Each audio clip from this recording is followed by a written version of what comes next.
राधे राधे, जय श्री कृष्णा। मैं आज भगवान द्वारिकाधीश के ब्रज के प्रेम के विषय में चर्चा करने जा रहा हूँ।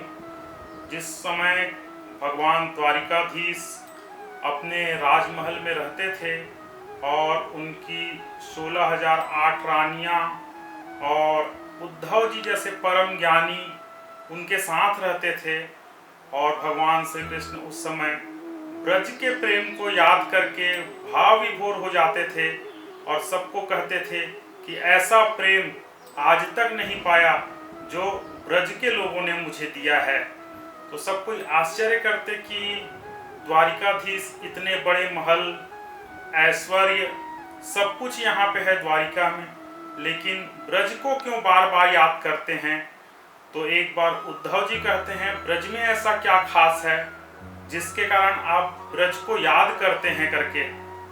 तो भगवान को लगा कि इनको ब्रज का प्रेम को मैं बोल के तो नहीं समझा सकता, लेकिन अपनी लीलाओं के द्वारा समझाऊंगा। और भगवान श्री कृष्ण उसी समय एक लीला करते हैं कि मेरे पेट में बहुत जोरों का दर्द हो रहा है और मैं बहुत व्याकुल हूँ, कहीं से मेरी इस व्याधि का इलाज हो जाए, कहीं से कोई औषधि मिल जाए जिससे मेरी उदर की पीड़ा शांत हो। अब सब कोई उपाय खोजने लगे द्वारिका के लोग, और कोई उपाय न मिला, भगवान का पेट दर्द शांत न हुआ। उसी समय सहसा नारद जी का आगमन हो जाता है और भगवान द्वारिकाधीश इशारों में ही समझा देते हैं कि जो कुछ है वो मेरी लीला है, आप भी इसमें पात्र बनिए करके। और नारद जी आ जाते हैं, तब भगवान से हाथ जोड़कर प्रार्थना करते हैं कि भगवान, ऐसी कोई औषधि तो होगी जो इस पीड़ा को शांत कर सके, आप ही बताइए। हमारे पास कोई योग युक्ति नहीं है और हम हार चुके हैं। तब भगवान श्री कृष्ण करते हैं कि नारद जी, आप कहीं से किसी भी व्यक्ति के चरण के धूल को ले आइए और मेरे मस्तक पे लगा दीजिए, और मेरे मस्तक पे किसी भी व्यक्ति का अगर चरण का धूल लग जाएगा तो ये उदर की पीड़ा शांत हो जाएगी। तो वहाँ पर भगवान की रानियाँ रुक्मिणी जी रहती है और वो कहती है कि अपनी चरण के धूल भगवान के मस्तक में लगाना मतलब करोड़ों जन्म तक नरक की यातनाओं को सहना है, इसलिए मैं तो नहीं दूंगी। और भी रानियां रहती है, पटरानियां रहती है, सबने मना कर दिया कि नहीं नहीं, हम अपने चरण की धूली को भगवान के मस्तक पे नहीं लगाने देंगे, और इतना बड़ा पाप हम सब नहीं कर सकते क्योंकि हमको करोड़ों नरक की यातनाओं को सहना पड़ेगा। नारद जी को भगवान कहते हैं, जाइए कहीं से भी किसी के चरण की भी धूली ले आइए, मेरी उदर की पीड़ा शांत हो जाएगी। और नारद जी 14 भुवन और 3 लोक में घूमने लगे, कहीं भी किसी ने भगवान के लिए अपने चरण की धूली नहीं दी। और अंत में प्रभु कृपा से नारद जी उसी ब्रजभूमि पे पहुंचते हैं जहां पे भगवान द्वारिकाधीश का जन्म हुआ था। अब द्वारिका से नारद जी 14 लोक भवन घूमने के बाद ब्रज की भूमि में वृंदावन पहुंच गए, और वहां पर जाकर सिर्फ इतना ही कहा है कि श्री कृष्ण, आपके कान्हा, आपके माधव के उदर में बहुत पीड़ा है जो किसी भी औषधि से शांत नहीं हो रही है, कोई अपने चरण का धूल दे दीजिए जिससे उनकी पीड़ा शांत हो जाएगी। तो वहाँ पे ब्रज का एक एक बच्चा से लेके एक एक व्यक्ति समर्पण भाव से खड़ा था कि मेरे चरण की धूली ले जाओ, मेरे चरण की धूली ले जाओ, मेरे चरण की धूली ले जाओ।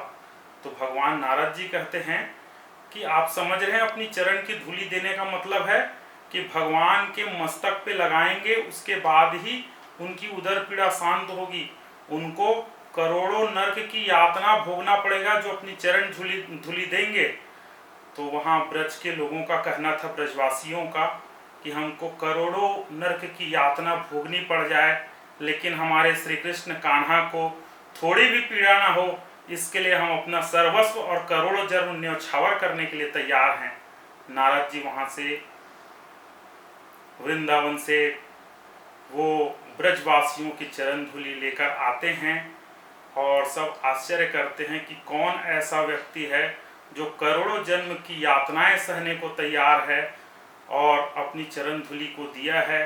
और वो चरण धूलि लेके आए हैं नारद जी और भगवान के मस्तक में लगाए हैं। उसके बाद उनकी उदर पीड़ा शांत हो जाती है। तब रुक्मणी आदि रानियों ने पूछा है भगवान से कि क्या उनको नरक की यातनाओं का डर नहीं है। तो भगवान श्री कृष्ण कहते हैं, जिनके जीवन में कृष्ण आ जाए और जिनको किस कृष्ण को पाने की इच्छा हो, उनको नरक की यातनाओं से डर नहीं लगता। यही तो मेरे ब्रजवासियों का प्रेम है और ब्रजभूमि का प्रेम है कि वो कृष्ण के लिए एक जन्म तो क्या करोड़ों नरक की यातनाओं को सहने के लिए तत्पर रहते हैं। यही भाव मैं बार बार समझाना चाहता हूँ। श्री द्वारिकाधीश जी कहते हैं कि मैं बार बार यही भाव तो समझाना चाहता हूँ कि ब्रज का प्रेम मुझसे भूला नहीं जाता, ब्रजवासी मुझसे भूले नहीं जाते, वो राधा रानी मुझसे भूले नहीं जाते और मैं सदा उनका नित्य ध्यान करता हूँ, याद करता हूँ, स्मरण में रखता हूँ। वो मुझसे कभी भी अलग नहीं हो सकते, मैं उनके प्रेम को कभी भी बिसरा नहीं सकता। इस प्रकार से श्री द्वारिकाधीश जी ने ब्रज के प्रेम का लीला के सहित वर्णन किया है, जिसको सुन के उद्धव जी के ज्ञान वैराग्य सब क्षीण हो गए और उनमें भक्ति का प्रागट्य हो गया। और भगवान श्री कृष्ण उद्धव जी को कहते हैं कि उद्धव जी, ज्ञान और वैराग्य अच्छी चीज है, लेकिन ये याद रखिएगा कि ज्ञान और वैराग्य जो है वो भक्ति से बड़े नहीं हैं, भक्ति के ही पुत्र हैं, इसलिए भक्ति सर्वश्रेष्ठ है। जय श्री कृष्णा, राधे राधे। इसीलिए आज ब्रज में कहा जाता है कि वृंदावन के वृक्ष को मरम न जाने कोय, डाल डाल और पात पात पे राधे राधे होए। राधे राधे।